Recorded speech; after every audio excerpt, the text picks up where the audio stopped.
안녕하십니까. 아주대학교 경영학과에 있는 박우환 교수입니다. 여러분들은 부당하게 해고당한 적이 없으신지요? 노동조합과 관련돼서 회사가 분쟁에 휘말린 적은 없으신지요?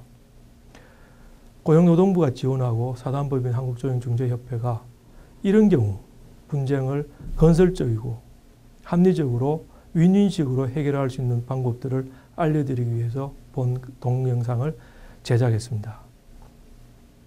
인사관리에 관련된 분쟁 해결 하나 만들고 노사관계에 관련된 분쟁 해결하는 동영상 각각 하나씩 만들어서 무료로 배부하고 있습니다. 여러분들이 많이 활용해 주시면 감사하겠습니다. 이 강의에서는 고용 인사관리에 관련돼서 여러 가지 유의사항, 해고 등 징계에 관련된 거, 인사이동, 승진, 인사고과 이런 거에 관련돼서 여러 가지 불만사항들, 차별 문제, 분쟁 해결 조정 이런 것들을 다루도록 하겠습니다. 자, 먼저 인사관리, 고용관리에 관련돼서 여러 가지 주의할 사항들이 있습니다. 제일 첫째 나오는 게 근로계약서를 반드시 쓰게 되어 있습니다. 법적으로. 지금 우리나라에서 사용자들은 거의 근로계약서를 잘 안 쓰는데 대기업, 중견기업들은 작성하고 있습니다만 중소기업, 소규모 기업에서는 근로계약서를 작성하지 않습니다. 그런데 이건 반드시 작성을 해야 됩니다. 일용직, 임시직, 아르바이트를 쓰더라도 근로계약서는 반드시 작성해야 됩니다. 그 근로계약서 안에는 계약기간, 임금, 근로시간, 휴일 등 근로조건에 대해서 반드시 명시를 해야 됩니다. 그 다음에 해고시킬 때는, 직원을 해고시킬 때는 반드시 30일 전에 서면으로 통보를 해야 됩니다. 그러니까 해고 통보서를 줘야 된다는 얘기죠. 그 서면에는 해고 사유, 해고 일자 이 두 가지는 반드시 명시를 해야 됩니다. 이것도 법적으로 강제되어 있는 사항입니다. 만약 30일 전에 통보하지 않고 즉시 해고, 바로 해고시키고 싶으면 30일분 임금을 주면 됩니다.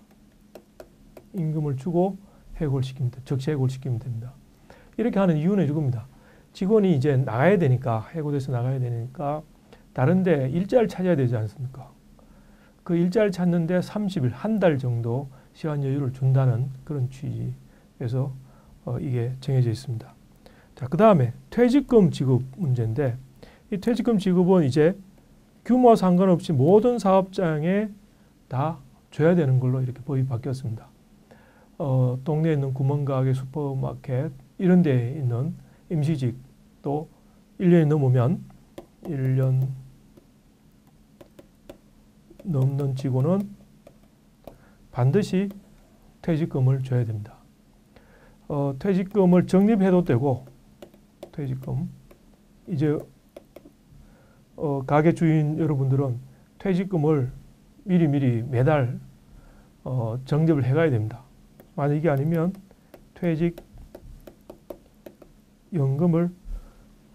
연금에 가입하는 것도 한 방법이 됩니다. 자, 그 다음에 퇴직에 관련돼서 우리 사용자들, 그 다음 직원들께서 조합원들이 잘 모르는 경우가 많습니다. 그래서 조금 자세히 설명드리겠습니다. 퇴직에는 여러 가지 유형이 있습니다. 적어도 한 5가지 유형을 나눌 수 있는데 자진사직, 근로자가 스스로 나가는 거죠. 사표 내고 스스로 나가는 거. 그 다음에 권고사직, 회사에서 나가라고 권고해서 그에 따라서 나가는 경우.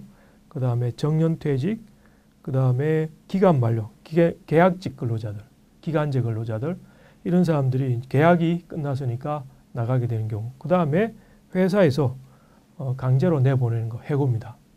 이 5가지가 있습니다.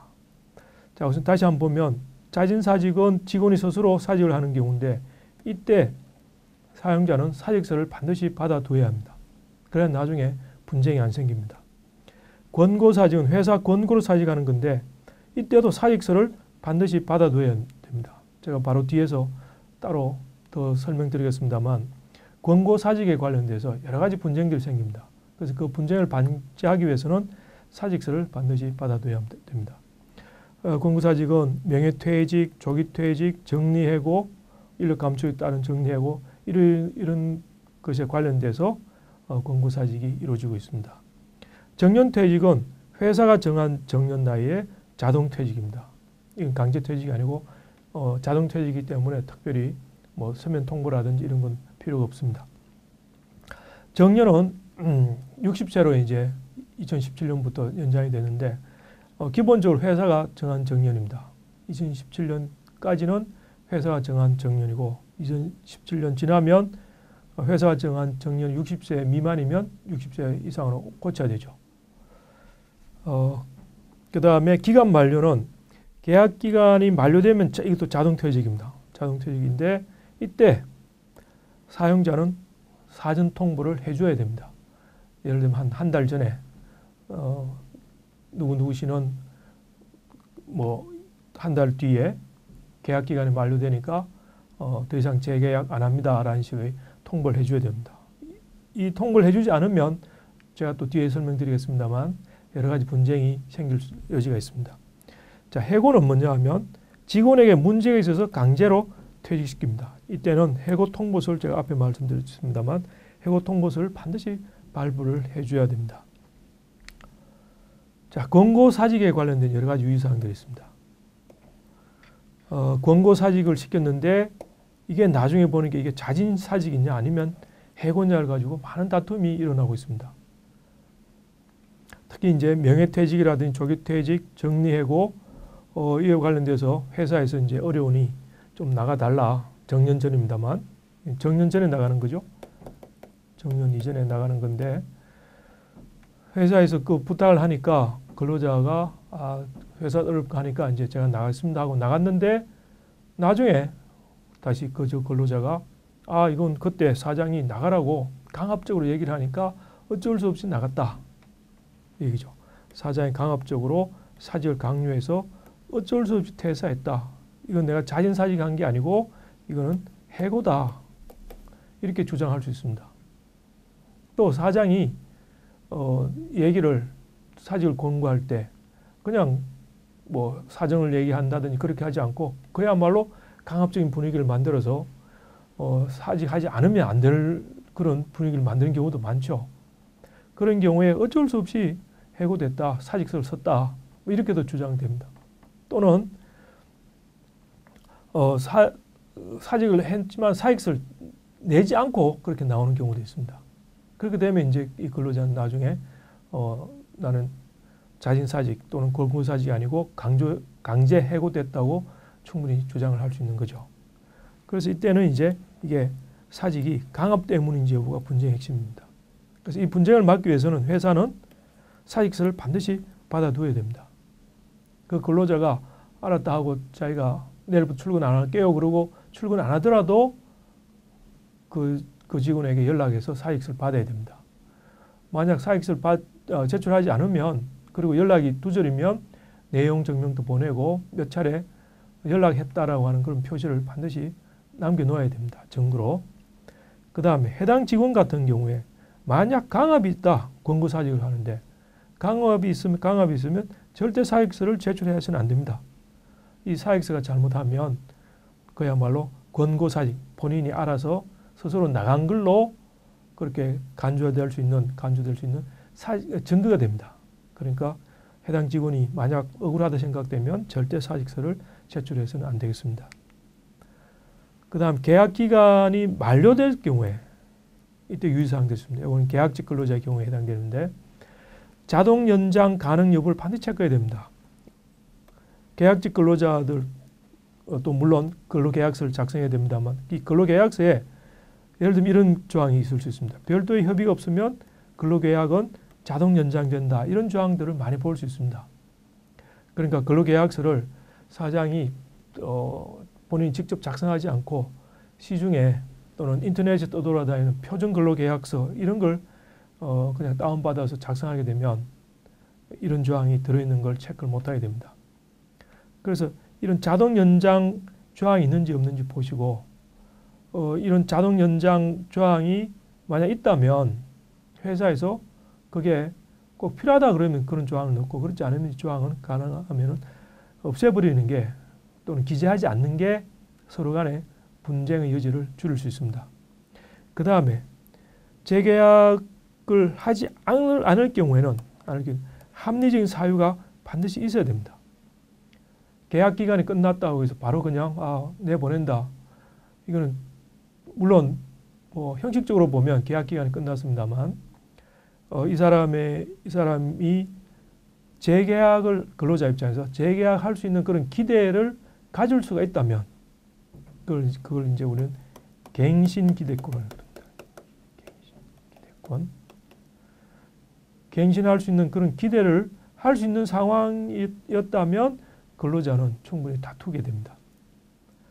예를 들면은 연장을 뭐 2년, 1년 지나고 나서 다시 1년 더 연장해줬다. 그때 연장할 때 아무런 뭐 서로 간에 불만이라든지 그런 거 없이 원만하게 1년 연장해줬다. 그러면 그 다음에 근로자 입장에서는 또 그냥 연장되겠지라고 하는 그런 기대를 가질 수 있겠죠. 그래서 재계약하지 않을 때는 합리적인 사유를 반드시 그 직원에게 얘기를 해주는 게 분쟁을 줄일 수 있습니다. 이 합리적인 사유에 흔히 인사고과를 기준으로 들고 있습니다. 그러니까 계약직 근로자라고 하더라도 1년 지나면 평가를 해 두십시오. 그러니까 근무 성적을 뭐 A급이다, B급이다, 뭐 이런 또는 글을 남겨두는 겁니다. 대개 보면 이걸 하지 않고 나중 문제 생기면 마치 한 것처럼 서류를 조작하기도 하는데 그렇게 해서는 안 됩니다. 반드시 경력과 직원을 시켜서 그 서류를 인사고과 서류를 인사 파일에 이렇게 처리해두는 그런 제도를 만드셔야 됩니다. 자, 이와 관련해서 회사에서는 어떻게 해야 되느냐 하면 기간 만료 전에 통지해야 되고 그다음 해당 직원이 대비할 수 있도록 재계약 불가를 사전에 통보해 줘야 됩니다. 그 다음 근로자 입장에서는 본인이 계약직인지 정년이 보장된 정규직인지 확인하고 입사해야 됩니다. 본인은 정규직으로 들어왔다 그러고 나중에 보면 사용자는 그게 아니고 근로계약서를 내밀면서 그게 아니고 계약직이다 이렇게 서로 주장이 은하는 경우가 있습니다. 그럴 경우에는 근로자가 굉장히 불리해집니다. 그러니까 입사할 때 내가 계약직인지 정규직인지 이게 근로계약서에 반드시 명시를 해야 됩니다. 그리고 이걸 확인하셔야 되고요. 자, 그 다음에 또 여러 분쟁 중에 흔한 것이 고용보험 실업급여에 관련된 겁니다. 회사에서 이제 나왔다 그러면 고용보험에서 보험료를 받죠. 보험금. 그걸 흔히 실업급여라고 얘기합니다. 그런데 실업급여를 받기 위한 조건들이 있습니다. 이걸 모르고 회사에 그냥 나와서 사표를 내고 나와서 고용센터에 가서 실업급여 신청하면 못 받는 경우가 종종 있습니다. 자, 이 조건을 여러분들 잘 명심을 하셔야 됩니다. 우선 실직 전 18개월 동안에 고용보험 가입 사업장에서 180일 그러니까 30일이니까 6개월이죠. 6개월 이상 근무를 했어야 됩니다. 실직 전 18개월이니까 1년 반이네요. 실직 전 1년 반 동안에 적어도 고용보험에 가입된 사업장에서 3개월 이상 근무를 해야 됩니다. 그 다음에 회사의 경영사정 등과 관련하여 비자발적인 사유로 이직을 했어야 됩니다. 사직을 했어야 됩니다. 예를 들어 자진사직, 비자발적이 아니죠. 스스로 못 있겠다 하고 사표를 쓰고 나간 경우 또는 회사에 잘못해서 징계 해고당한 경우 이런 경우에는 이 실업급여를 못 받습니다. 그래서 여러분들이 회사를 나오실 때 실업급여를 받아야 되겠다 싶으면 자진사직하면 안 됩니다. 그럼 어떻게 되느냐? 권고사직 형식으로 나와야 됩니다. 그래서 사장에게 사용자에게 부탁을 해야 됩니다. 내가 나갈 테니 실업급여는 받아야 되겠고 그러니까 권고사직 형식으로 해달라 이렇게 부탁을 해서 권고사직 형태로 해서 고용센터에 보고가 돼야 됩니다. 그 다음 또 하나가 적극적인 재취업 활동을 하고 있어야 됩니다. 취업 활동하지 않고 그냥 가만히 있다가 고용센터에 가서 실업급여 달라고 얘기하면 안 줍니다. 그래서 적극적으로 재취업 활동을 하고 있어야 되고 그리고 실업급여 받기 위해서는 인근에 고용센터에 가서 신고만 하면 됩니다. 그러면 이제 센터에서 여러 가지 위에 나와 있는 조건들, 세 가지 조건들을 이제 조사를 합니다. 내부 조사해서 적격자면 시급급여를 주게 되어 있습니다. 해고에 관련돼서 한번 보겠습니다. 해고는 크게 세 가지를 볼 수 있습니다. 하나는 통상해고고, 하나는 징계해고, 하나는 정례고입니다. 통상해고는 근로자 일신상의 사유로 근로자 본인 문제입니다. 근로계약 이행이 곤란하다. 근로계약 이행이라는 건 뭐냐 하면 정시 출근, 정시 퇴근할 수 있는, 그죠? 회사의 정한 시간에 출근, 퇴근, 회사 정한 근무 날에 와서 일을 하고 그 다음에 성실하게 일을 또 해야 되겠죠. 예를 들어서 뭐 회사 일 있고 또 따로 뭐 부업을 하는데 부업이 거의 주업처럼 된 거, 이런 건 다 불성실합니다. 그럴 경우에는 이 사람이 계약 이행이 곤란하다 이렇게 보고 통상해고, 해고시킬 수가 있습니다. 그래서 직무 능력이나 성격에 문제가 있거나 중한 질병으로 해서 회사 출근이 어렵다. 또 다른 어떤 이유로 해서 이 사람이 노무 제공을 이행하지 않더라. 그러니까 무단 결근한다 그 얘기입니다. 무단 결근을 계속하더라. 그런 경우에는 이제 해고를 시킬 수 있습니다. 근데 다만 이제 이게 아주 심각해야 되겠죠. 심각한 경우에 이제 해고가 됩니다. 약간 뭐 무단 결근을 하루 이틀 정도 했다고 해서 해고시키고, 그건 좀 심한 경우죠. 그래서 그런 게 좀 심각한 경우에 비로소 해고가 가능합니다. 그 다음에 징계 해고가 있습니다. 징계에 따라서 해고시키는 경우, 이때는 정당한 사유가 있는지, 정당한 절차를 밟았는지, 징계 양정이 정당한지 이 세 가지를 따지게 됩니다. 이거는 이제 회사마다 대개 취업 규칙 또는 인사 규정, 이런 회사에 한번 파악해 보십시오. 인사 규정 또는 징계 규정, 뭐 이런 규정들이 있습니다. 여기에 직원 징계에 관련된 절차들이 딱 되어 있습니다. 그걸 반드시 지켜야 됩니다. 뒤에 제가 좀 더 자세하게 사례를 들어서까지 설명해 드리겠습니다만, 징계를 하려면 우선 사유가 정당해야 됩니다. 징계를 받을 만한 사유, 그러니까 죄가 될 만한 사유가 있는지, 그 다음에 그런 취업 규칙이나 회사 내부에 정한 징계 절차를 정확히 따랐는지, 그걸 다 따져봐야 됩니다. 징계 절차라는 것은 흔히 징계위원회를 구성하게 돼 있죠. 징계위원회를 구성하게 되어 있는데, 징계위원회를 규정대로 제대로 구성했는지, 징계위원이 5명이면 5명 다 참석했는지, 뭐 이런 걸 따져봐야 됩니다. 그 다음에 소명 기회도 줘야 됩니다. 징계위원회 참석해서 소명, 본인 잘잘못에 대해서 소명할 수 있는 기회도 줘야 됩니다. 그 다음 징계위원회 개최한다고 하는 그 사실을 그 직원이 충분히 대비할 수 있게끔 사전에 통보까지 해줘야 됩니다. 내일 아침에 오전 10시에 징계위원회 개최되는데요. 오늘 오후에 통보했다. 그럼 직원이 준비를 못하지 않습니까? 그래서 사전에 다 충분한 시간을 주고 통보를 해줘야 됩니다. 이런 것들을 다 거쳤을 때 징계 해고가 되고, 그 다음에 또 하나 징계 양정이 또 문제가 됩니다. 징계 양정은 어떤 얘기냐면, 어떤 직원이 잘못했을 때 여러 가지 징계를 할 수 있는데 징계의 종류가 있죠. 제일 낮은 게 이제 견책이라고 합니다. 견책. 심할서 쓰는 거죠.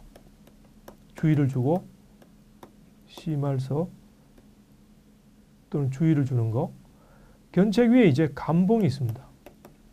감봉 위에 정직이 있습니다. 정직 위가 해고가 됩니다. 해고해야 됩니다. 그래서 이 사람이 잘못을 했는데 그 잘못이 이 징계 중에 어디 정도 하면 적합할까를 따져봐야 됩니다. 그럼 예를 들면 직원하고 그냥 단순히 뭐 조금 언쟁이 있었다, 또는 멱살 정도 잡았다, 그렇다고 해서 폭력을 휘둘렀다고 해서 해고다, 그건 좀 심하다는 얘기죠. 예를 들면 뭐 주의를 준다든지 뭐 감봉 정도 주면 되는데, 해고는 굉장히 중요하지 않습니까? 그 사람 일자리가 잘려 나가는 건데, 그죠? 문제가 생깁니다. 그래서 이건 굉장히 중한 경우에 징계 해고가 가능해집니다. 자, 그 다음에 정리해고는 이 네 가지 사항을 반드시 충족을 해야 됩니다. 정리해고는 이제 인력을 감축한다는 얘기입니다. 정리해고는 인력 감축. 회사가 어려워서 인력을 감축한다는 얘기죠. 그래서 경영상 필요, 회사 어렵다는 그런 회사가 적자다라고 하는 증거를 회사가 보여줄 수 있어야 됩니다. 그 다음에 적자가 뭐 금년 또는 뭐 전년도 이 정도 적자인데 그 전까지는 흑자가 꽤 났었다. 그리고 내년에는 다시 흑자로 전환될 것 같다. 그런 기대가 보이면 이거는 여기에 해당될 수가 없습니다. 그 다음에 사용자 입장에서는 해고 회피 노력을 충분히 해야 됩니다. 이건 다시 말하면 뭐 회사 가지고 있는 자산을 매각한다든지 그 다음에 채용을 동결한다든지 이런 조치들이 있어야 됩니다. 직원은 보낸다 그러면서 새로 직원을 뽑는다는 건 말이 안 되죠. 그 다음에 임금도 동결하고, 그죠? 예를 들면 뭐 사장부터 해서 임원들 연봉을 뭐 삭감한다든지 이런 해고 회피 노력을 충분히 해야 됩니다. 그 다음에 이제 공정한 대상자를 선정해야 됩니다. 우리 직원 중에 5명을 이제 내보내야 되겠다. 근데 사장 입장에서 평소에 좀 껄끄러웠던 직원 이 기회에 내보내자. 이건 안 됩니다. 공정한 대상자를 별도의 기준에 따라서 합리적인 기준을 따라야 됩니다. 이때도 우리가 흔히 합리적인 기준을 봐주는 게 인사고과 같은 겁니다. 성과평가, 업적 이런 걸 평가한 그 결과 거기에 맞춰서 이제 대상자를 선정하면 이건 합리적인 기준을 충족했다 이렇게 봅니다. 그 다음에 해고 50일 전에 근로자 대표 또는 노동조합에 통보하고 이런 사항들을 협의를 해야 됩니다. 이것도 지키지 않으면 정리해고는 불법 부당한 해고다 이렇게 판정을 받게 됩니다. 통보하고 합의는 아니고 여러분 협의입니다. 합의는 둘이 그야말로 동의를 해야 되는 거. 협의는 그냥 이 대표들하고 몇 번 의논만 하면 된다는 거죠. 자, 부당해고가 생겼다, 당했다. 그러면 구제 방법, 다시 말하면 억울하니까 이제 이걸 다시 원상 회복시키는 거죠. 첫째 사례를 한번 보겠습니다. K대리라는 사람이 있는데 과장 승진에서 탈락했습니다. 근데 알고 보니까 팀 내에서 왕따예요. 굉장히 이기적이고 남의 공, 부하의 공을 가로채는 이런 사람입니다. 최근 술자리에서 여직원을 성희롱했습니다. 그 다음에 지각 무단 이석이 잦고 이번 주 이틀간 또 무단 결근을 했습니다. 자, 이런 K대리를 어떻게 할까요? 만약 사장이 K대리를 해고시켰다. 자, 그러면 우리는 이 해고가 정당한지 안 한지를 이제 살펴보게 되는데 그때 두 가지를 봅니다. 이 K대리가 고의로 노무 제공을 불이행했나. 다시 말하면 이 무단 결근이 어떤 사정이 있는 건지 있었던 건지 없었던 건지 예를 들면 뭐 갑자기 아파서 병원에 가는데 회사에 연락할 그 길이 없었다. 이런 사정이 있었던 건지 또는 근무가 태만한데 근무가 수시로 밖에 나가고 연락이 안 닿고 이런 근무 태만이 고의냐 또는 어떤 피치 못할 사정이 있었는지 그런 걸 따지게 됩니다. 그 다음에 여러 정상을 참작하더라도 해고시킬 만큼 심각한지 이런 걸 보고 이런 걸 검토한 후에 이게 부당한지 여부를 이제 판단하게 됩니다. 자, 두 번째 사례 보겠습니다. 보험 설계사인데 가입자에게 커미션의 일부를 주는 겁니다. 그런데 본사에서는 이걸 엄격히 금하고 있습니다. 그런데 이런 관행은 회사에서 공공연히 이루어져 왔습니다. 그리고 영업소장도 이 SC가 실적이 낮으니까 왜 그런 식으로라도 해서 왜 실적을 더 올리지 않느냐고 자꾸 이제 체행을 합니다. 그래서 SC가 그렇게 하다가 본사 감사팀에 적발됐습니다. 그런데 감사팀은 설계사 복무 규정에 보면 그렇게 해서는 안 된다고 하는 조항이 있는데 이 위반이라고 해서 징계위원회에 회부하고 해고를 시켰습니다. 자, 그럼 이 SC는 억울하다는 얘기를 하겠죠. SC 주장을 했습니다. 공공연한 관행이고 본인만 죄수없게 걸렸다. 나는 너무 억울하다. 왜 해고까지 시키느냐. 예를 들면 뭐 관행이고 다른 사람도 하니까 해고까지는 아니고 다른 징계 받아도 되지 않냐. 감봉도 있고 그죠? 좀 더 심한 정직 이런 것도 있고 또는 주의 정도 줘도 되는데 어떻게 해고까지 시켰냐. 뭐 이렇게 주장할 수도 있고 또는 공공연한 관행이니까 누구나 다 하고 있으니까 왜 나만 잘못했다 얘기하느냐. 난 잘못한 게 없다 이렇게 주장하고 영업소장도 하라고 시켰다 이렇게 주장할 수 있겠죠. 또 보면 영업소장은 나 그런 짓 시킨 적 없다. 있으면 증거내봐라 뭐 이렇게까지 주장합니다. 이 사건은 실제 있었던 사건입니다.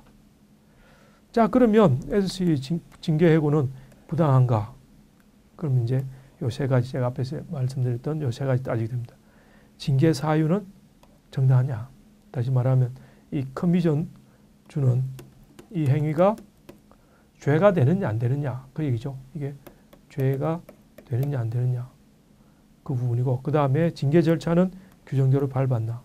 징계위원회를 구성한다든지 그럼 사전 통보를 다 했고 소명 기회 줬는지 이런 게 절차에 놔 있으면 취업규칙이나 이런 절차에 있으면 그대로 밟아야 됩니다.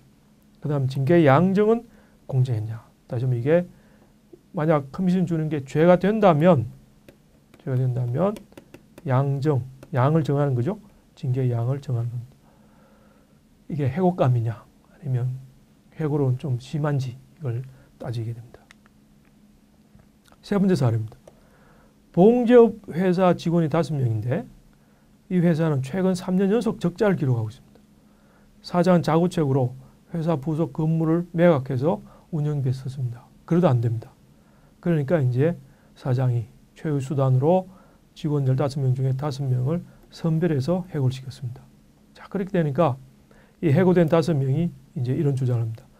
최근에만 적자이지 지금까지는 이익이 컸다. 그 다음 사장이 개인 재산도 많다. 왜 자기 개인 재산 팔아서 회사에 안 넣고 왜 직원을 자르느냐. 그리고 이 5명은 평소에 찍혀있던 직원이다. 일들 못하는 게 아니고 하여튼 사장 눈밖에 난 직원이다. 그래서 이 5명을 찍어서 내보낸 거다. 그러니까 억울하다는 얘기죠. 자, 이 경우가 이제 정리해고입니다. 회사가 어려우니까 직원을 이제 내보내는 거죠. 이때 앞에서 말씀드린 4가지를 따지게 됩니다. 경영상이 꼭 필요하냐, 연속 적자가 났느냐, 흑자 전환이 불투명하냐, 인수합병이 일어났는지 이런 걸 따지게 됩니다. 해고 회피 노력을 회사 자산 매각하고 임금 동결하고 채용 동결하고 뭐 임금 삭감하고 뭐 이런 거 다 했는지 따져봅니다. 그러고 나서 이제 공정한 대상자를 선정했는지 기준이 공정한지 제가 얘기했듯이 인사고과 그래서 인사고과 업적평가를 꼭 해두라는 얘기가 여기서 나옵니다. 업적평가. 그 다음에 직원 입장에서는 인사고과 업적평가할 때 점수를 잘 받아 놓으셔야 됩니다. 지금 우리나라에서 인사고과 이런 걸 굉장히 형식적으로 합니다. 형식적으로 하는데 직원 입장에서 그렇게 하시면 안 되고 아무리 형식적으로 하시더라도 이 인사고과 결과가 나중에 어디에 사용될지 모릅니다. 그러니까 점수를 잘 받아 놓으시는 게 필요합니다. 그 다음에 대상자 선정에서 남녀 차별. 일 잘하지만 여자라고 해서 내보내는 거 이건 안 됩니다. 그 다음에 해고 50일 전에 노조나 근로자 대표에게 통보하고 협의를 반드시 해야 됩니다. 이 4가지 기준을 보고 다 따랐으면 정당한 해고라고 하고 그 중에 하나라도 따르지 않았으면 부당하다고 이렇게 판정을 하게 됩니다.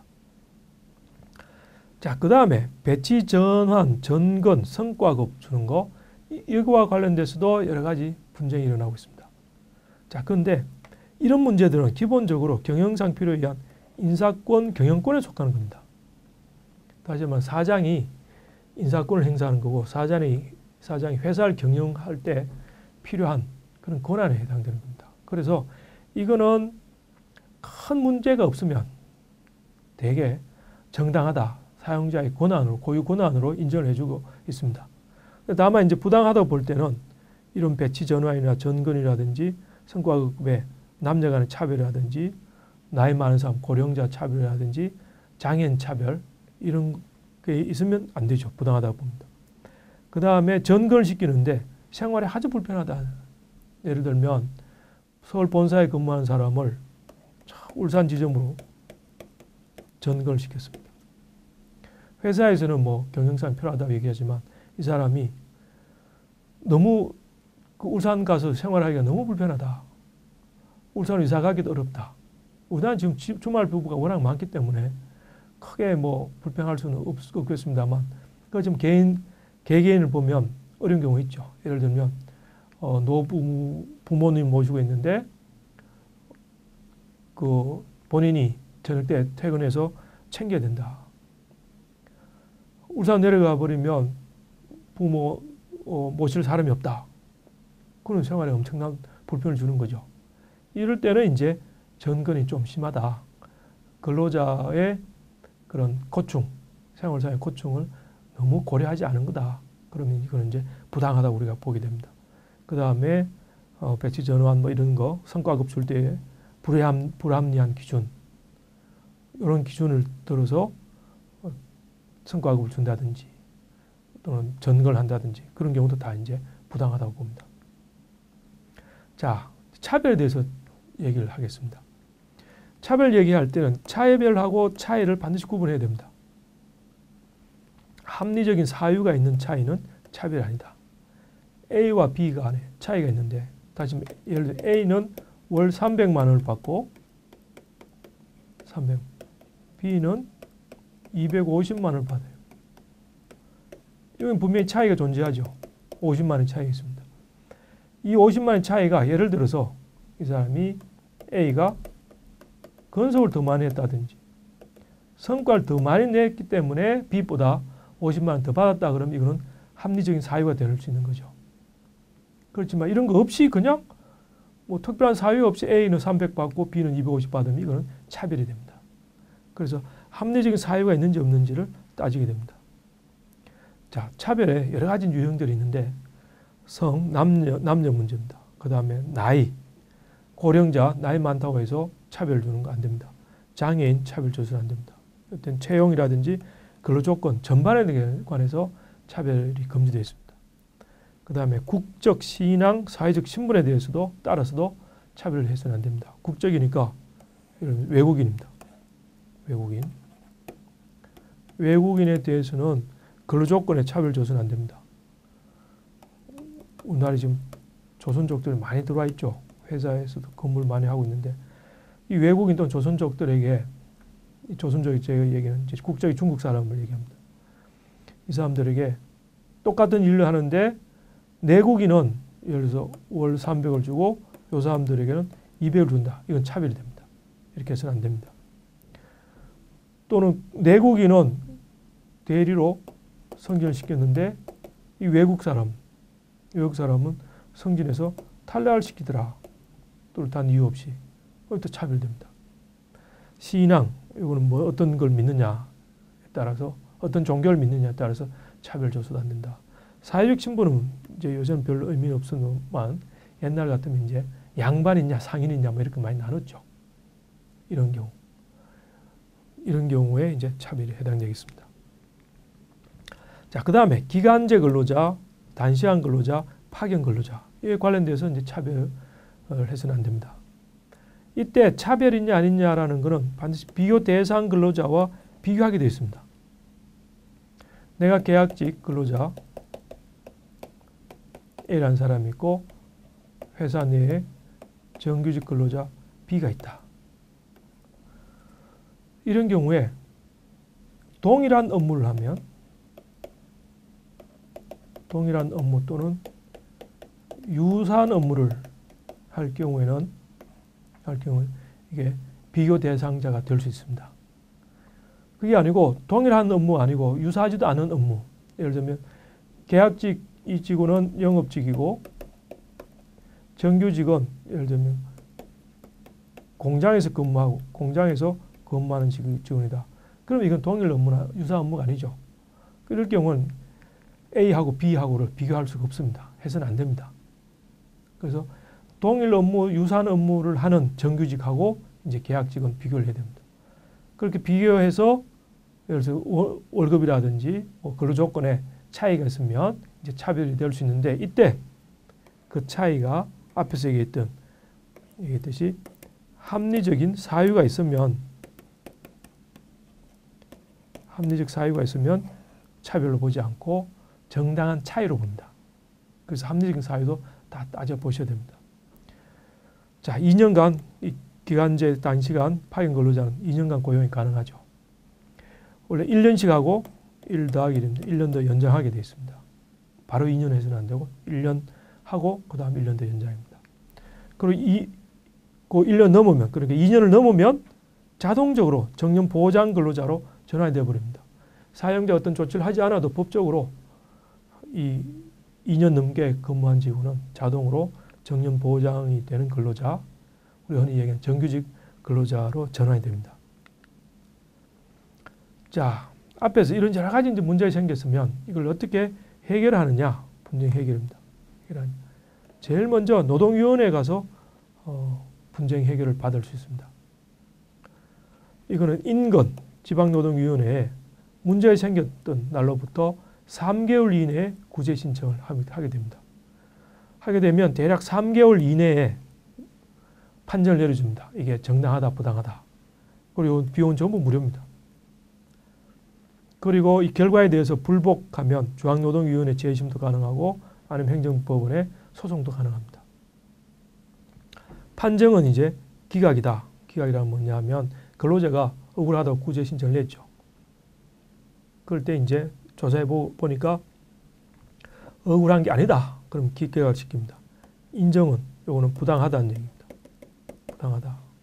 기각은 이건 정당하다. 그렇게 판정을 내리고 또는 아니면 이제 금전 보상을 하게 합니다.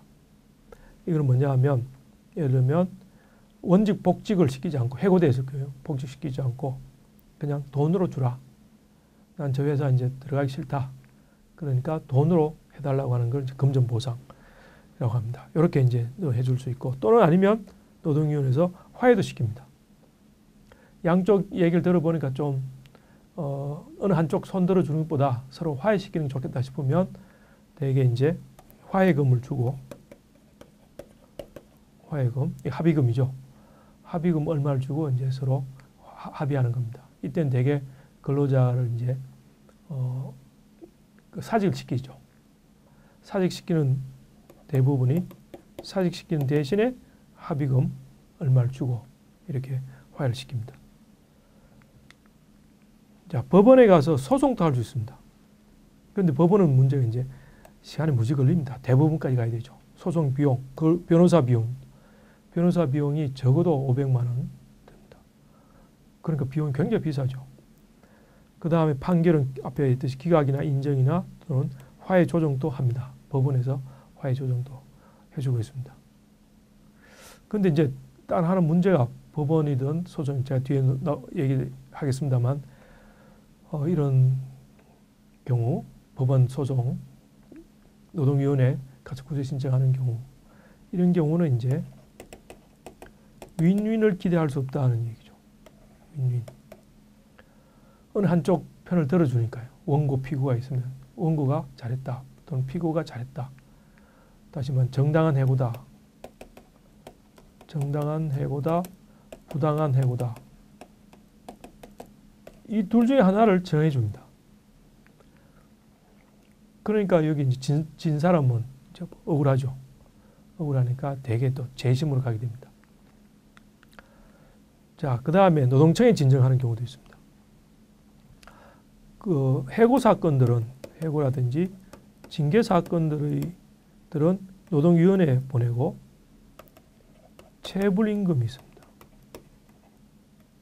체불임금은 노동청에서 해결합니다. 이렇게 이제 업무 분장을 나눴습니다. 그렇지만 여러분들이 만약 억울하면 근로자가 억울하면 노동청이나 노동위원회에 일단 진정을 해버리면 됩니다. 그러면 그 내부에서 자기들이 이렇게 나눠줍니다. 어느 쪽으로 가라고. 또는 국가인권위원회에 진정하는 경우도 있습니다. 그렇지만 요거는 강제 명령을 못 내립니다. 그냥 권고사항에 그치게 됩니다. 자, 앞에 좀 이런 것들이 이제 공기관을 통한 분쟁 해결입니다. 근데 문제점 여러 가지 있으면 제가 앞에 잠깐 언급했습니다만 이런 공공기관에서 법원이라든지 노동위원회라든지 이런 데서는 해결책을 윈윈 해결책을 못 만들어줍니다. 어느 한쪽이 이겼다고 얘기하니까. 그리고 거기도 화해나 조정제도를 사용하고는 있습니다만 압박식입니다. 이 압박식은 뭐냐 하면 원고 피고가 있겠죠. 원고 피고에게 이렇게 얘기합니다. 원고 얘기를 들어보고 당신 얘기는 다 맞긴 맞는데 그런데 이런데 허점이 있다. 그 허점 때문에 만약 판결 받으면 당신이 질 거다 이렇게 얘기합니다. 그렇죠. 협박을 하는 거죠. 그 다음 피고 측 불러서 똑같이 얘기를 드립니다. 얘기를 들어보니까 당신 이런 게 약점이 있다. 이건 잘못한 부분이다. 딴 건 잘했지만 그래서 요 약점 때문에 당신 판결까지 가면 질 거다. 그러니까 내 말 들어라. 이 조정안을 내밀고 요 조정안 무조건 수락해라. 이렇게 이제 일종의 협박을 해서 화해를 시키는 방법입니다. 자, 어쨌든 이 화해 조정 제도는 우리나라에 지금 굉장히 활성화되어 있습니다. 이런 식으로 이제 판사나 노동위원회에서 압박을 주니까 당사자 입장에서는 그냥 갔다가는 질 것 같으니까 이 조정안을 받아들이는 거죠. 자, 그 다음에 문제점으로서는 고비용 장시간 소요, 여러분 아시다시피 그렇고. 그래서 이제 사적 조정으로 넘어가자 이런 얘기들이 이제 많이 하게 됩니다. 이런 문제점 때문에.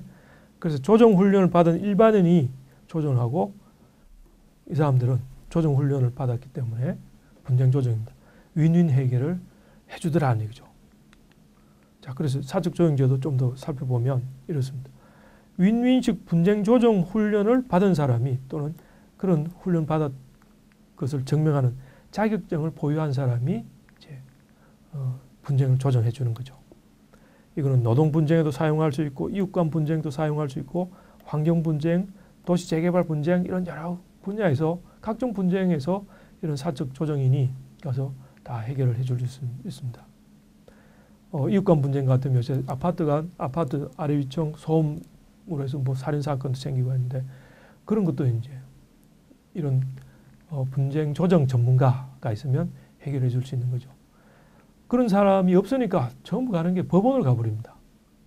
법원을 가면 아까 했듯이 원고가 이겼다, 피고가 이겼다 이렇게 판결을 내버리죠. 그럼 진 쪽에서는 계속 억울하다 그럽니다. 그 이유가 뭐냐면 윈윈식으로 해결해 주지 않기 때문에 그렇습니다. 그러니까 양쪽을 불러다가 위층 아래층 주인 불러다가 얘기를 쭉 들어보면 서로가 화해할 부분이 있습니다. 충분히 서로 좋게. 그게 윈윈이죠. 그걸 하지 않고 그렇게 하지 않고 그냥 원고가 있다. 위층이 이기고 아래층이 잘못했다. 뭐 이렇게 판결 내려버리면 그 판결을 진 아래층 사람들은 이제 다시 불복하고 위로 대법원까지 가겠다고 막 그러죠. 자, 그런데 이제 문제는 이 사적 조정 제도가 걸림돌이 하나 있습니다. 변호사법입니다. 109조 제1호입니다. 여기 보면 감정 대리, 중재, 화해, 청탁 이런 것들은 금지되어 있습니다. 변호사가 아닌 경우. 변호사가 아니면